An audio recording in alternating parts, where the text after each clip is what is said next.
Joe Sestak was in Scranton today to continue his announcement that he is challenging Senator Arlen Specter, a new Democrat. Joe Sestak in Scranton to make it very clear that he's in this race to win.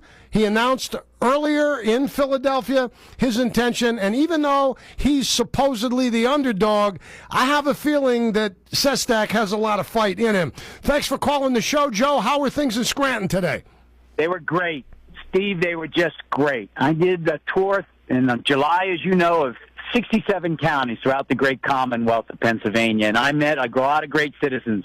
But I got to tell you, a lot of them are hurting, Steve, and this is a time for change. So I made my announcement in my hometown yesterday, and then I've been everywhere trying to get around Pennsylvania, just making sure that everyone knew that they've got a credible choice for a new way of doing business down in Washington, D.C., where we need, above everything else, accountability. I believe for a while, Joe, that a lot of Democrats were hoping you would not step into this because the Democrats who are the established order, from President Barack Obama to U.S. Senator Bob Casey to Governor Ed Rendell, have already pretty much anointed Arlen Specter. I'm glad you decided to challenge Specter. Well, thanks very much. Look, I'm a Catholic. I understand conversions. When Arlen Specter converted over, I understood why the head of the party, the Democratic Party, President Obama, welcomed him. We're a pretty big tent. I have to tell you something. The senator from Pennsylvania does not work for anybody except Pennsylvanians. They hired the senator, and they're going to decide what type of senator they want for the future, and we're going to decide as Pennsylvanians. Do we really want somebody who blocked health care in the past during the Clinton administration? We want somebody who's in it because, wow, he saw in the military how more productive we were when everyone's family, including the service member, actually had health care. And education, well, went to the education committee because if we don't, I just don't believe you can invest enough in knowledge. Show me a nation that's educated and not prosperous. Show me a nation that's prosperous but not educated. And that's the choice I'm going to give Pennsylvanians. For a lot of years, you were a registered independent, and I read your explanation today in that while you were serving in the military, you thought it was best to not be a member of either of the two main political parties. Is that an accurate portrayal of your decision to be an independent? It's very accurate, and I was proud to be an independent because I believe military men and women should be nonpartisan, just like Colin Powell when he was retired after being a general, Wesley Clark when he retired after being a general, and they chose parties. They gave the same explanation. Boy, you don't want to have politics in our military. But I'll tell you this, the principles that I learned in the military, I have to say that unconsciously, everybody in the military is a Democrat. They probably just don't realize it because, think about it, everybody has health care. Everybody gets a great educational opportunity, and that great Army saying, come on in and be all you can be. So it's those principles of investing in people with accountability for that investment that I want to bring Pennsylvanians back to a way of having a leader in Washington, D.C. who believes in that approach. I, too, was an independent for many years. In fact, I decided to use the primary system rather than let it use me, rather than let the system in Pennsylvania exclude me. So if I felt there was a Republican locally, for example, a district attorney I liked, I would register as a Republican in the primary. When I felt the need to register as a Democrat, I would do that. I registered as a Democrat so I could vote for Hillary Clinton in the primary. Do you believe you'll be able to draw from Hillary Clinton's base, where she appealed to so many independents who became Democrats? Do you believe you'll be able to persuade them that they can comprise your base and help you win this nomination so one day you can sit in the United States Senate? You know, it's interesting, Steve, because I'm seeing some small indications of that. Now mostly it's around the suburbs of Philadelphia where people know me already. Because 70% of the people say that they don't know me quite well enough yet to make a decision. That's good. I love being the underdog and having a lot of room to run for. But people were saying to me, you know, Joe, I'm an independent, voted for you in generals.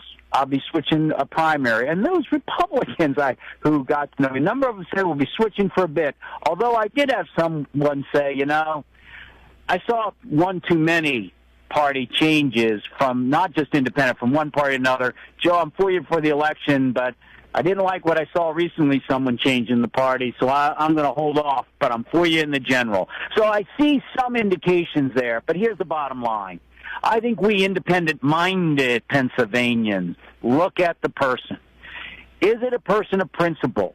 Is it a person where principle will always be over politics? And not just that you hear from me today, but will you be here for me tomorrow? And that's what I learned in those 31 years in the military. Boy, you're there for your men and women every day. Take care of the sailors, they'll take care of the mission.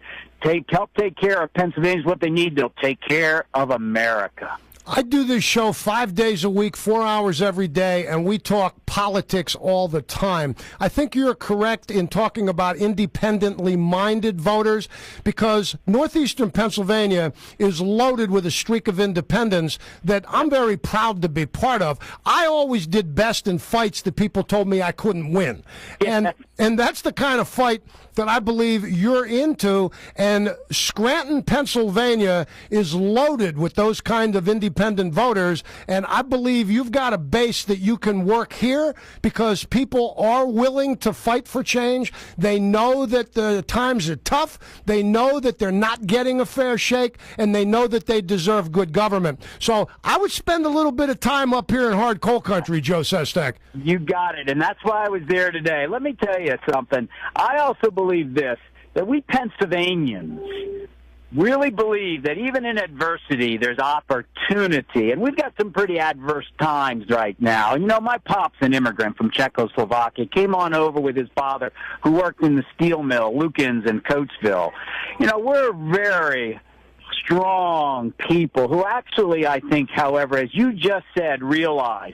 So for the very first time in America's history, the great American dream, that the next generation would have the opportunity, based upon its talents, to do better than their parents, has been broken.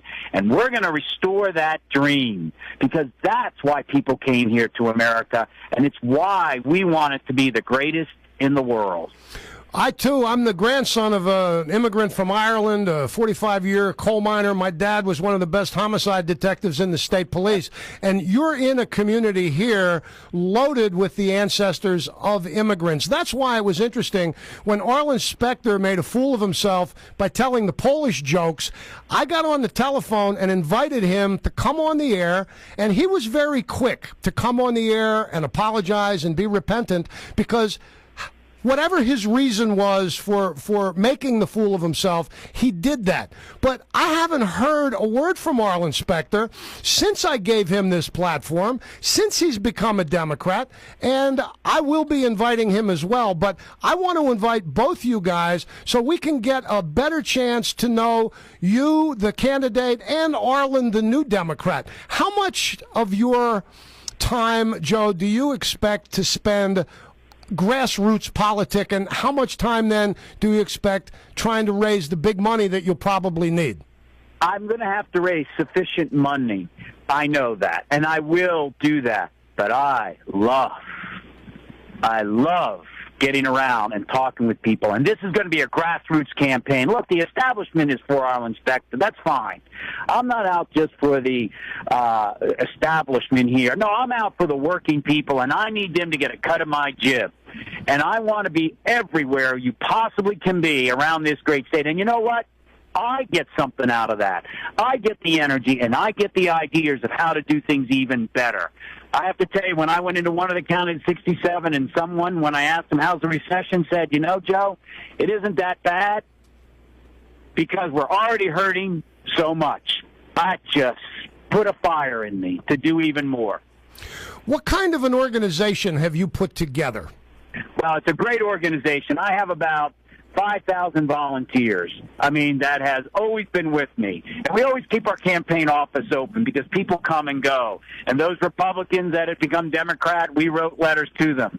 But we've got a good organization. I've had about 8 people who I've asked to come back from my previous campaign.